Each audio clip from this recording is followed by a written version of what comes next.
जय जगन्नाथ समस्त को उत्तम ट्यूटोरियल को स्वागत। जदि नुआ कर चैनल टी देखुवे तो निश्चित भाव में सब्सक्राइब करेंगे, लाइक शेयर कमेंट करने को कहीं भूलें।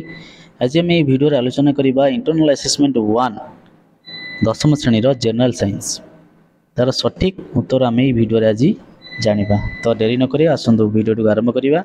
पीरियोडिक टेस्ट आरंभ करवा। प्रथम प्रश्न, कलिचून सह जलर रासायनिक प्रतिक्रिया हेले उत्पन्न होता रासायनिक पदार्थटीर संकेत कौन? जो रासायनिक पदार्थटा उत्पन्न हो तार संकेत हूँ CaOH2 OH whole 2 calcium hydroxide. बुझे कि CaOH होल 2 कैल्शियम हाइड्रोक्साइड उत्पन्न हो।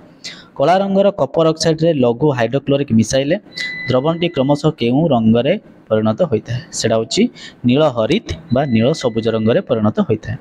बुझे रूपार उपकरण गुड़ी को वायु रे रखिले ताहा वायुर केउं उपादान सह प्रतिक्रिया करी क्रमशः कला पड़ जाए? को कहा सहित प्रतिक्रिया करियो वायु रे? अम्लजान सहित O2। बुझे कि तो 2.05 मिलीलीटर सोडियम हाइड्रोक्साइड एक द्रवण 1.8 मिलीलीटर परिमाण दि जाइथिबा एक HCl द्रवण द्वारा हाइड्रोक्लोरिक द्रवण द्वारा संपूर्ण भाव प्रशमित होता है। तेबे 0.9 मिलीलीटर परिमाणर हाइड्रोक्लोरिक द्रवण केते परिमाणर सोडियम हाइड्रोक्साइड द्रवण रे संपूर्ण प्रशमित हो? तार सठिक उत्तर होची 1.025 मिलीलीटर सोडियम हाइड्रोक्साइड द्रवण। बुझे सोडियम सल्फेट द्रवण सह बेरियम क्लोराइड द्रवण को मिसाइले रासायनिक प्रतिक्रिया घटी उत्पन्न होता धला रंगर अवक्षेपटीर नाम कौन? सेटा हूँ BaSO फॉर बेरियम सल्फेट। बुझे BaSO4। तापर यूनिट 2 देख, अम्लराज प्रस्तुति साधारणतः 12 मिलीलीटर गाढ़ नाइट्रिक एसिड सह केते परिमाण रे गाढ़ हाइड्रोक्लोरिक एसिड मिसाइबा को पड़ता है? सठिक उत्तर 36 मिलीलीटर हाइड्रोक्लोरिक एसिड। सीमित परिमाण वायु रे कार्बोनेट धातुपिंड को उत्तप्त करी ऑक्साइड परिणत करने प्रक्रिया को कौन कहा जाए? सठिक उत्तर कैल्सिनेशन। क्लोरो अल्काली प्रणाली रे कैथोड अग्र रे केउं गैस निर्गत होता है? जार सठिक उत्तर होची H2 बा कौन हाइड्रोजन।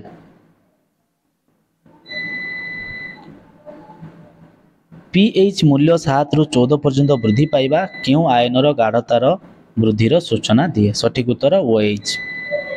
उद्भिद द्रव्यर विघटन घटी खतर परिणत होगा यह केउं प्रकार प्रतिक्रियार उदाहरण अटे? सठिक उत्तर ताप उत्पादी प्रतिक्रिया। जो प्रतिक्रिया ताप निर्गत हुए ताको कहबा ताप उत्पादी। नेक्स्ट यूनिट 3, शरीर वृद्धि नूतन कोष और तंतु गठन पाई केउं खाद्यसार आवश्यक? शरीर वृद्धि हम केउं खाद्यसार खाइले? पुष्टिसार। क्लोरोप्लास्ट रे थिबा रस को कौन कहा जाए? स्ट्रोमा कहा जाए। स्ट्रोमा जो क्लोरोप्लास्ट जो रस था ताको स्ट्रोमा कहा जाए। उद्भिद केउं बाट दे अंगारकाम्ल और अम्लजान गैस विनिमय करे? स्तोम। पत्र थिबा स्तोम मध्य देकी उद्भिद अंगारकाम्ल और अम्लजान गैस विनिमय घटे। बेंगफुला केउं अंग द्वारा श्वासक्रिया करे? सठिक उत्तर गालिसी बा गाली द्वारा। केउं जंत्र साहाय्य मूलज चाप मपा जाए? सठिक उत्तर मानोमीटर। तापर देख यूनिट आईबी, आम पार्टी डैश जोड़ा लाल ग्रंथि अच्छी? सठिक उत्तर होची 3 जोड़ा लाल ग्रंथि अच्छी। 1 ग्राम श्वेतसार प्राय डैश किलोजूल शक्ति मिले? सठिक उत्तर 16 किलोजूल। श्वासनलीर द्वार को डैश कहा जाए? सठिक उत्तर ग्लटिस। बामन निलय सह डैश संयुक्त? उत्तर होची महाधमनी। बामन निलय सहित महाधमनी संयुक्त। उद्भिद रे जल डैश टिश्यू माध्यम विभिन्न अंश को परिवाहित होता है? Xylem tissue. जाइलेम टिश्यू द्वारा कौन हुए? जल उद्भिद शरीर विभिन्न अंग को परिवाहित होता है। तापर मल्टीपल असेसमेंट देख, साधारणतः अम्ल मिथाइल ऑरेंज द्रवण रे केउं रंग धारण करे? माने अम्ल मिथाइल ऑरेंज द्रवण रे केउं रंग धारण करे? लाल रंग हो जिवो। अम्लटा को जदि आमे मिथाइल ऑरेंज रे मिसेइबा तले ता लाल रंग हो जिवो। शुक्र ग्रहर वायुमंडल केउं एसिड एक बहलिया धला हलदिया बादल रे गठित? तार उत्तर होची सल्फ्यूरिक अम्ल।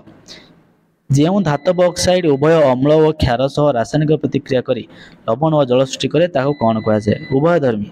जे उभय लवण भी तैयारी करिवो अम्ल भी तैयारी करिवो ताको एम्फोटेरिक ऑक्साइड कहा जाए बा उभयधर्मी कहा जाए। पदार्थ गुड़िक लघु अम्ल सह उद्जान विस्थापन करती से उद्जान सह प्रतिक्रिया करी केउं पदार्थ सृष्टि करती? आंसर होची अम्ल। गोटे लेड नाइट्रेट अणुरे केतोटी परमाणु थाए? सठिक उत्तर 3टी। तापर यूनिट 2 देख, केउं धातु मिश्रित धातु को आमालगम कहा जाए? तो माने आमालगम हवा पाई केउं धातु को मिसा जाए? सठिक उत्तर होची पारद बा मर्क्यूरी। फेरिक ऑक्साइड रे एल्युमिनियम सह प्रतिक्रिया रल धारण गुड़ी को जोड़बार व्यवहृत होता है? यही प्रतिक्रिया को कौन कहा जाए? सठिक उत्तर थर्मिट प्रतिक्रिया। जिप्सम संकेतटी लेख सठिक उत्तर हूँ CaSO4.2H2O। पिंपुड़ी दंशन में केउ अम्ल आम शरीर को आसी जंत्रणा होता है फर्मिक एसिड फर्मिक अम्ल। जिंक कार्बोनेट विघटन हेले केउ उत्पाद उत्पन्न हुए सठिक उत्तर जदि जिंक कार्बोनेट को भांगीदबा Zn उत्पन्न होगा और कार्बन डाइऑक्साइड CO2 उत्पन्न होगा।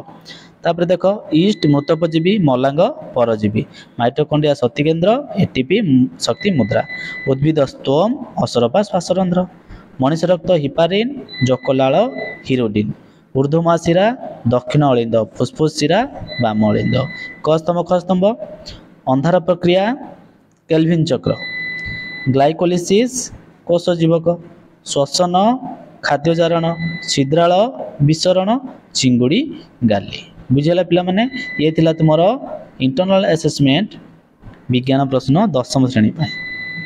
तो एमिति अन्य विषयर वीडियो देखिया पाई उत्तर सठिक उत्तर जानिया पाई चैनल टी को सब्सक्राइब करंतु। Thank you. जय जगन्नाथ।